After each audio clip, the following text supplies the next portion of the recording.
joined today by Keith Coughlan, Executive Chairman of European Metals Limited. Keith, thanks for your time. Thank you, David. Developing the Cinovec lithium project in the Czech Republic, one of, if not the largest, hard rock lithium projects in the EU.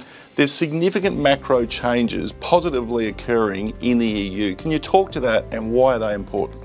Sure. Well, you're right. There's some very, very strong tailwinds now in the EU. The EU is trying to play catch-up effectively with the rest of the world. Catch-up in terms of securing long-term access to the critical raw materials required to enable the energy transition. It's a global thing. And really the most obvious or the most telling story in this regard was Biden's IRA October, November last year, which really tipped the balance very much in favour of the US developing its critical raw materials and left the EU on the outer. So the EU has been putting together its own version of the IRA called the European Union Critical Raw Materials Act. We've seen a draft of this 2 months ago. We're waiting now expectantly to see the final version be brought into effect in Brussels and then to be embraced by the member states. And it talks of all the things that we've seen in the IRA. For example, significantly more public funding available for projects just like ours, just like Cinovec's. Also a speeding up of the permitting process, which is very important in Europe because on a global basis it's a little slow. Things like the EU wanting to see 10% of all the metals consumed in the energy transition in 2030 to be mined in the EU, 40% of all those metals to be processed in the EU. These are all very, very positive aspirational statements for projects like Cinovec's. And the legislation itself isn't just an idea, it's actively being debated. Absolutely. So the EU has fully embraced it, and the debate that's going on now is to bring the member states, across the line, and that's how things happen in Europe, and that's perhaps why it's a little slower than other places in the world. But the requirement for this is absolutely fundamental. The growth and demand for lithium in particular will increase in Europe faster than anywhere else in the world for the foreseeable future, based on the battery factories getting built there and based on the forecast numbers for electric vehicles, and yet there is no production of battery-grade lithium chemicals in the European Union, in Europe, right now whatsoever. So you have to go from zero to a couple of 100,000 tonnes per annum by 2030. It's a very, very big ask. And the wider support for the industry from within the Czech Republic is growing as well. Absolutely. So we had the Czech Prime Minister, Peter Fiala, at site approximately 3 weeks ago, which was fantastic. Great to see him there. And he then went on into Germany to Dresden and signed a memorandum of cooperation with the Saxony government, Saxony being the German state immediately across the border from us, talking about the development of lithium projects in that cross-border region, talking about the development of an electromobility industry in that cross-border region, which talks directly to the assistance in the development of Cinovec. So we're seeing significant changes in the macro environment in the lithium sector. The supply-demand crossover is really enhancing. What are you seeing and why do you think it will be of benefit to your project? So the lithium market is a really interesting space. It's pretty opaque, and that's why it's bounced around a little, over the last few years, and why we've seen the price bounce around, although obviously the underlying trend is significantly higher prices. But, we've seen numbers come out in the first quarter of this year, very significant increases in the number of electric vehicles being built year to date, notably by BYD, the Chinese company who are the largest EV producer in the world, and then secondly by Tesla, which are the second largest. And because of those very real numbers that are hitting, the forecasts now are for 14 odd million electric vehicles to be built this year across the world.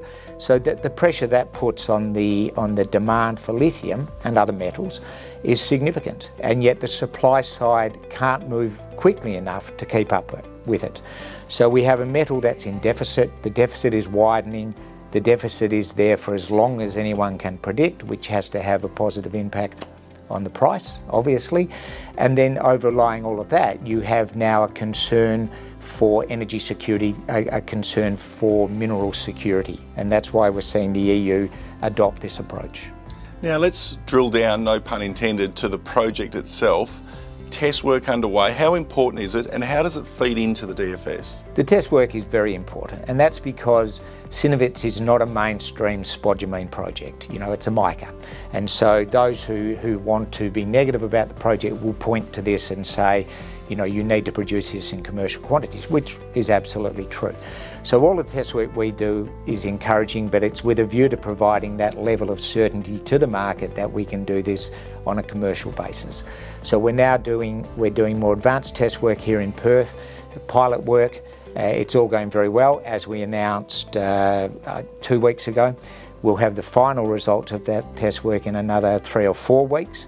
And along with that, those final results, we'll have somewhere in the vicinity of 20 kilograms of battery-grade chemical, which we can then use for off-taker discussions, for qualification. So it's very important, and it then feeds into the definitive feasibility study. You know, because the DFS is based on this optimised flow sheet. The DFS is on track to be completed 4th quarter of this year, probably early in the 4th quarter, and you need all of those ingredients to feed into the DFS so you have real numbers when that drops. Talking about the DFS, what do you think the numbers will look like? Well, it's so hard to predict. You know, our most recent formal numbers are now 18 months old, and they demonstrated an after-tax NPV of $1.9 billion US dollars for the project, an after-tax IRR in excess of 36%, the ability to produce battery-grade lithium hydroxide for about $5,500 US dollars a tonne, all of which are very attractive numbers.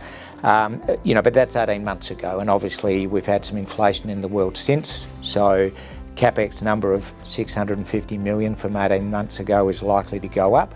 We have mitigated that to a degree. You know, with the optimisation of the flow sheet, we've identified some CapEx and OpEx savings in the lithium processing plant in the vicinity of about 15%, so there will be some mitigation. But those numbers were also calculated using a lithium hydroxide price of $17,000 a tonne. Today it's in the mid-40s, so $45,000 a tonne, so 2.5 times more. It has been as high as 70-something thousand in that 18 months. If you were finishing your DFS study today, what number would you plug in? I don't know, but it's not going to be 17,000. So we see that the CapEx we see the NPV and the IRRs being significantly higher than those numbers that were published 18 months ago. Now, just touching on 2 things. One, both of which have been announced, but there's a €49 million grant that has been announced. How does that practically work? How do you draw that down and when do you draw it down? So we announced that, I think, in January. It's from an EU-based fund called the Just Transition Fund, a fund that was established to enable EU regions previously dependent on the coal economy to transition to green energy, and that's exactly where we are at Cinovec. So there's a pre-approval, if you like, so that money is pre-approved. And we will be drawing down on that in tranches starting a little later this year. So the way it works is the money's sitting there, we make an application to draw down X euros for a specific early stage task in the project, like site preparation, demolition of some of the buildings on the land we've just secured, digging the access at it into the ore body, for example. So we'll be drawing down on that, as I say, later in the year in tranches. The fact that we've received one EU-based grant, I think, is very advantageous to us when we start looking about other potential grants and other potential grants that might become available due to the Critical Raw Materials Act. We're already pre-approved, we're already designated a strategic project, we're already in the system, if you like. Last question. Recently announced a significant land acquisition close to the project. Why? Why not option it? Why buy it? And what does buying it tell the market? Well, we've bought a portion of it and we've optioned the rest of it, if you like. And that was just the way that the commercial negotiations panned out.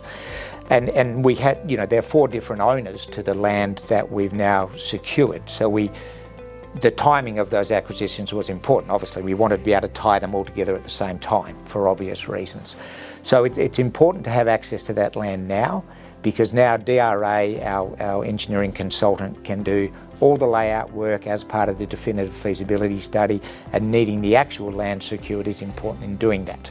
It's also important because the majority of that land is already zoned as we need it. We have applied for some rezoning in areas surrounding it, but it's nice and close to the project site, which is important for a number of reasons: costs, but also ESG credentials and access to the land. It has a rail spur running into it already. It's happily a very attractive piece of land for us. We've been looking at it for well over a year. A lot of work on it over a year ago now to ensure that it was the right piece of land for us from a geotechnical point of view and from a land usage point of view, and very happy to now have secured it. What does it tell the market? It tells the market the project's going to get built, the project's going ahead. You know, it's not just us securing this land, it's our Czech partner, CEZ, you know, the largest company in the Czech Republic, market capitalisation of about 25 billion euros, 70% owned by the Czech Government. You know, CEZ wouldn't be helping us secure this project now, this land now, if they didn't believe the project was going ahead. A world-class project in the exact right jurisdiction, legislation coming to the company and the project, great support in the EU, great support directly in the Czech Republic. Exciting times ahead, lots of milestones to look for over the next 6 months. Keith, thanks for your time. Thank you, David.